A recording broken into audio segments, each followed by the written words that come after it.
Assalamualaikum warahmatullahi wabarakatuh, sahabat beriman. Tahukah Anda, ada seorang sahabat Nabi yang berhasil menghafal dan meriwayatkan lebih dari 5.000 hadis hanya dalam kurun waktu 4 tahun. Hebatnya lagi, beliau menyembunyikan sebagian dari hadis itu. Kami akan bongkar rahasia apa yang disembunyikan dalam bejana kedua Abu Hurairah. Selain itu, kenapa beliau yang bernama asli Abdurrahman justru dijuluki bapaknya kucing? Dan yang paling mengharukan, bagaimana Khalifah Umar yang terkenal tegas sampai menyita harta beliau karena isu korupsi, padahal Abu Hurairah hidup miskin? Tonton sampai tuntas, kita akan bedah kisah totalitas sahabat Nabi yang paling banyak meriwayatkan hadis ini dan bagaimana beliau mengubah waktu luangnya yang miskin menjadi kekayaan ilmu yang tak ternilai bagi seluruh umat Islam. Sahabat beriman, sebelum kita selami lautan ilmu dan hikmah dari kisah ahli hadis ini, luangkan waktu sejenak untuk menekan tombol like, tinggalkan komentar yang bermanfaat, dan subscribe agar sahabat beriman terus menjadi sumber inspirasi dan cahaya ilmu bagi kita semua. Kisah Abu Hurairah radhiyallahu anhu adalah kisah tentang dedikasi ilmu, kelembutan hati, dan bukti bahwa kemiskinan dan kesulitan hidup bukanlah penghalang untuk mencapai kemuliaan spiritual dan keilmuan tertinggi di sisi Allah. Beliau adalah sahabat yang paling banyak meriwayatkan hadis dari Rasulullah SAW, sebuah pencapaian yang luar biasa dalam waktu singkat. Nama asli Abu Hurairah saat lahir adalah Abdus Syams bin Syakir, yang secara harfiah berarti hamba matahari. Tentu nama ini tidak sesuai dengan ajaran tauhid. Setelah beliau mengenal Islam dan bertemu dengan Rasulullah SAW, Nabi langsung menggantikan nama beliau yang mulia itu menjadi Abdurrahman bin Syakir, yang berarti hamba Allah yang maha pengasih. Beliau lahir sekitar tahun 603 Masehi di Yaman dari kabilah Bani Daus. Ketika beliau masih kecil, ayahnya meninggal dunia membuatnya tumbuh menjadi anak yatim yang hanya dibesarkan oleh ibunya, Umaymah binti Subayh. Sayangnya, kondisi ekonomi mereka sangat sulit. Abu Hurairah kecil tumbuh dalam keadaan serba kekurangan, makan seadanya, dan jauh dari kata nyaman. Namun meskipun hidup susah, Abu Hurairah tetap tumbuh menjadi anak yang penyayang dan berakhlak mulia. Kelembutan hatinya terlukis jelas dalam kisah yang menjadi asal-usul julukannya yang unik. Suatu hari ketika beliau sedang mengembalakan kambing di padang rumput, tiba-tiba beliau melihat seekor anak kucing yang sangat kurus, sepertinya sedang kelaparan. Karena merasa kasihan yang mendalam, Abu Hurairah langsung memberikan makanan kepada kucing tersebut. Ia merawat kucing itu dengan penuh kasih sayang.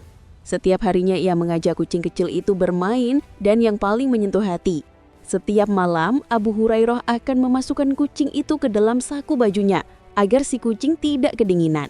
Sahabat beriman, bayangkan kelembutan hati seorang anak yatim yang miskin yang rela berbagi kehangatan dan makanan dengan seekor anak kucing liar. Karena kebiasaan inilah teman-temannya menjulukinya Abu Hurairah, di mana Abu berarti bapak dan Hurairah adalah anak kucing betina.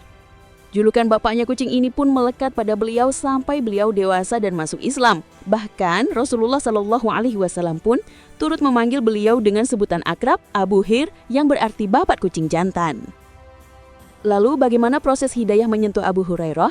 Kisah keislamannya berawal dari ajakan kepala suku Bani Daus, Tufail bin Amr radhiyallahu anhu. Tufail merantau ke Mekah, bertemu dengan Rasulullah dan memutuskan memeluk Islam. Setelah memperdalam ilmu, Tufail kembali ke Yaman untuk mendakwahi kaumnya. Sayangnya, mayoritas kaum Bani Daus, meski Tufail adalah tokoh terpandang, menolak mentah-mentah ajakannya. Namun di balik penolakan itu muncul satu orang. Orang itu mendatangi Tufail dan berkata, "Wahai Tufail, aku bersedia memeluk Islam dan bersedia menjadi pengikut Nabi Muhammad." Orang itu adalah Abu Hurairah. Mendengar ucapan Abu Hurairah, Tufail yang tadinya sempat down, langsung sumringah. Maka Abu Hurairah pun bersyahadat di tangan Tufail. Setelah resmi meluk Islam, kerinduan terbesar Abu Hurairah adalah bertemu langsung dengan Rasulullah SAW. Pada tahun 7 Hijriah, beliau pun memutuskan pergi ke Madinah. Sebelum berangkat, beliau sempat mengajak ibunya Umaymah binti Subayh untuk ikut masuk Islam dan hijrah. Namun ibunya menolak mentah-mentah. Abu Hurairah tidak memaksa, beliau memutuskan berangkat sendirian. Setelah perjalanan yang jauh, beliau sampai di Madinah. Namun Rasulullah sedang tidak ada di tempat. Nabi sedang berada di Khaybar, memimpin perang melawan kaum Yahudi. Abu Hurairah tidak menyerah, beliau memilih menunggu. Hingga akhirnya hari yang ditunggu tiba. Hari setelah sholat subuh, Rasulullah bersama 1.400 pasukan muslimin kembali ke Madinah dengan kabar kemenangan perang Khaybar.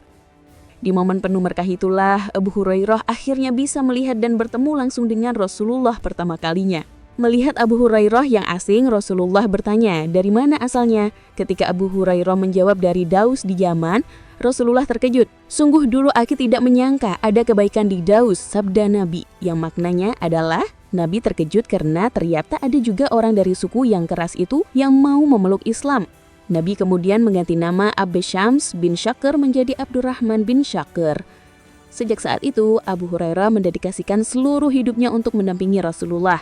Beliau adalah sahabat yang paling banyak memiliki waktu luang karena beliau tidak disibukkan dengan urusan bisnis seperti kaum muhajirin atau mengurus kebun seperti kaum ansar. Waktu luang itulah yang beliau gunakan untuk selalu mendampingi Rasulullah. Beliau berkata, aku hanyalah orang yang miskin yang memiliki banyak waktu luang. Maka waktu luang itu aku gunakan untuk mendampingi Rasulullah. Aku selalu ada di sisi beliau saat saudara-saudara yang lain sibuk dengan kegiatannya. Saking seringnya Abu Hurairah sampai dijuduki bayangannya Rasulullah. Beliau bahkan membagi malamnya menjadi 3 bagian. Sepertiga malam untuk tidur, sepertiga malam untuk sholat, dan sepertiga malam untuk menghafal atau mengulang-ulang hadis Rasulullah. Berkat ketekunan dan dedikasinya yang tak tertandingi inilah, Abu Hurairah berhasil menghafal dan meriwayatkan 5.374 hadis dalam kurun waktu 4 tahun saja, melampaui seluruh sahabat yang lainnya.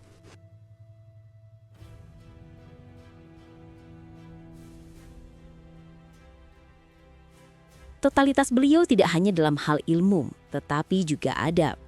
Suatu hari, Abu Hurairah merasa sangat lapar. Beliau sudah tidak punya apa-apa untuk dimakan. Beliau duduk di depan pintu masjid, berharap ada yang peka. Beliau mencoba memancing obrolan dengan sahabat yang lewat. Tapi, sahabat itu hanya menjawab pertanyaannya dan berlalu. Tiba-tiba, muncullah Nabi Muhammad SAW. Subhanallah, begitu melihat Abu Hurairah, Nabi langsung tahu kalau beliau sedang kelaparan. Itu adalah salah satu ketajaman intuisi Nabi. Beliau tidak hanya mengerti secara lahir, tetapi juga merasakan isi hati sahabatnya. Nabi menyuruh Abu Hurairah ikut ke rumahnya. Di atas meja ada 1 mangkuk susu. Melihat susu itu, Abu Hurairah berkata dalam hati, Alhamdulillah, akhirnya aku bisa minum susu. Namun, Nabi SAW berkata, wahai Abu Hir, tolong panggilkan semua ahli sufa. Ahlu sufa adalah fakir miskin yang tinggal di serambi Masjid Nabawi. Jumlahnya bisa mencapai 70 sampai 100 orang. Abu Hurairah terkejut. Bagaimana mungkin 1 mangkuk susu cukup untuk 70 orang? Beliau khawatir hanya mendapat setetes. Namun ini perintah Nabi, tidak mungkin ia menolak. Satu persatu, ahlu sufa pun minum dari mangkuk itu. Dan yang bikin merinding sahabat beriman, susu dalam mangkuk itu tidak habis-habis. Setiap orang minum, mangkuk itu penuh lagi. Ini adalah mukjizat Rasulullah. Setelah semua ahlu sufah kenyang, Nabi melihat ke arah Abu Hurairah sambil tersenyum. Wahai Abu Hir, yang belum minum tinggal kita berdua. Nabi menyuruhnya minum duluan. Abu Hurairah minum, meletakkan mangkuk itu. Nabi berkata, minum lagi wahai Abu Hir. Ini terjadi berulang kali, hingga Abu Hurairah menjawab, Wallahi ya Rasulullah, perutku sudah penuh, tidak ada lagi tempat ya Rasul. Mendengar jawaban itu, Nabi tersenyum, mengambil mangkuk tadi dan meminum sisa susu yang diminum oleh Abu Hurairah. Lihatlah sahabat beriman, betapa mulianya adab dan akhlak Nabi kita. Beliau mendahulukan rakyatnya yang sedang kelaparan, baru setelah itu beliau minum. Sahabat beriman, di balik kelebihan yang beliau miliki, tetap ada segelintir orang yang meragukan kemampuannya. Mereka menganggap hadis yang diriwayatkan Abu Hurairah palsu. Mendengar tuduhan itu, Abu Hurairah menjawab dengan bijaksana. Ketahuilah, selain saat berperang, orang-orang muhajirin disibukkan dengan urusan bisnis mereka. Orang-orang Ansor disibukkan dengan mengurus kebun-kebun mereka. Sedangkan aku hanyalah orang miskin yang memiliki banyak waktu luang. Maka waktu luang itu aku gunakan untuk mendampingi Rasulullah. Jawaban ini membungkam semua keraguan. Dan mengenai hadis yang disembunyikan, sesuai riwayat Imam Bukhari, Abu Hurairah berkata, "Aku menghafal hadis dari Rasulullah dan aku simpan di 2 bejana. 1 bejana ini sudah aku sampaikan kepada kalian. Sedangkan untuk bejana kedua, andai aku sampaikan kepada kalian, maka kepalaku akan dipenggal." Hadis-hadis yang tidak disampaikan Abu Hurairah ini konon berkaitan dengan pemimpin di masa depan. Beliau khawatir jika hadis ini diketahui masyarakat awam akan menimbulkan kekacauan dan perpecahan atau fitnah. Maka Abu Hurairah memilih untuk menyimpan rapat-rapat demi menjaga kemaslahatan umat. Sebuah pelajaran tentang keseimbangan ilmu dan hikmah. Setelah ibunya memeluk Islam berkat doa Rasulullah, Abu Hurairah menjadi semakin giat belajar.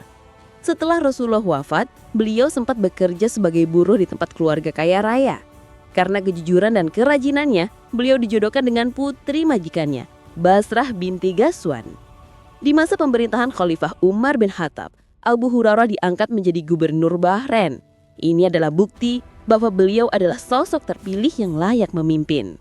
Namun, saat menjabat, Khalifah Umar mendengar isu korupsi. Umar yang tegas tidak pandang bulu, beliau memanggil Abu Hurairah ke Madinah dan menginterogasinya. Abu Hurairah datang dengan membawa 10.000 dirham hartanya. Umar menanyakan dari mana harta itu didapat. Abu Hurairah menjawab, "Aku memiliki kuda yang beranak pinak dan memiliki gaji yang terus-menerus." Umar tidak langsung percaya. Beliau menyita harta itu, menyerahkannya ke Baitul Mal dan menugaskan tim pemeriksa keuangan atau semacam KPK untuk menyelidiki sumber kekayaan beliau. Selama pemeriksaan, jabatan Abu Hurairah dinonaktifkan. Dan setelah proses pemeriksaan selesai, hasilnya membuktikan bahwa Abu Hurairah bersih. Beliau tidak pernah sekalipun melakukan korupsi, menyelewengkan jabatan, atau menghambur-hamburkan kekayaan negara. Setelah kejujurannya terbukti, Umar segera memulihkan jabatannya. Namun Abu Hurairah enggan menerima. Beliau memilih mundur karena merasa menjadi pemimpin memiliki beban tanggung jawab yang sangat besar. Beliau kembali ke Madinah sebagai rakyat biasa, menghabiskan hari-harinya dengan ibadah dan memajar hadis. Hingga di akhir hayatnya beliau mengalami sakit keras. Saat dijenguk sahabat Marwan bin Hakam, beliau terlihat menangis terseduh-seduh. "Wahai Abu Hurairah, kenapa engkau menangis?" tanya Marwan. Abu Hurairah menjawab, "Aku menangis karena perjalanan yang aku tempuh sudah sangat jauh, tapi bekalku baru sedikit. Aku tidak tahu arah mana nanti akan kulanjutkan. Apakah aku bisa berjalan ke surga atau aku akan berjalan ke neraka?" Ya Allah, sekelas Abu Hurairah, sang penghafal beribu-ribu hadis, masih takut dan merasa bekalku sedikit. Marwan mencoba menenangkan, namun Abu Hurairah menjawab, "Tidak Marwan, aku tidak ingin sembuh. Aku ingin bertemu dengan Allah." Lalu dengan suara pelan beliau berdoa, "Ya Allah, aku sudah rindu ingin bertemu denganmu, dan mudah-mudahan engkau juga ingin bertemu denganku. Maka tolong ya Allah, segerakanlah pertemuan ini." Selang beberapa saat kemudian, ketika Marwan berpamitan, Abu Hurairah sudah tidak menjawab. Beliau telah meninggal dunia mengabulkan doanya untuk segera bertemu sang kekasih. Inilah akhir kisah Abdurrahman bin Sakhar, Abu Hurairah radhiyallahu anhu. Kisah ini mengajarkan kita bahwa kerendahan hati dan ketakutan kepada Allah adalah ciri utama seorang wali. Keikhlasan beliau dalam mencari ilmu dan kehati-hatian beliau dalam memimpin adalah teladan yang abadi. Jika kamu merasa cerita ini menginspirasi, jangan lupa kasih like, share ke teman-temanmu, dan subscribe agar sahabat Budiman terus menjadi sumber inspirasi bagi kita semua. Dan hey, komen di bawah ya, apa pelajaran terbesar yang kamu dapat dari kisah bejana kedua Abu Hurairah ini? Saya penasaran banget Bu dengerin pendapat kalian. Sampai jumpa di cerita seru berikutnya. Wassalamualaikum warahmatullahi wabarakatuh.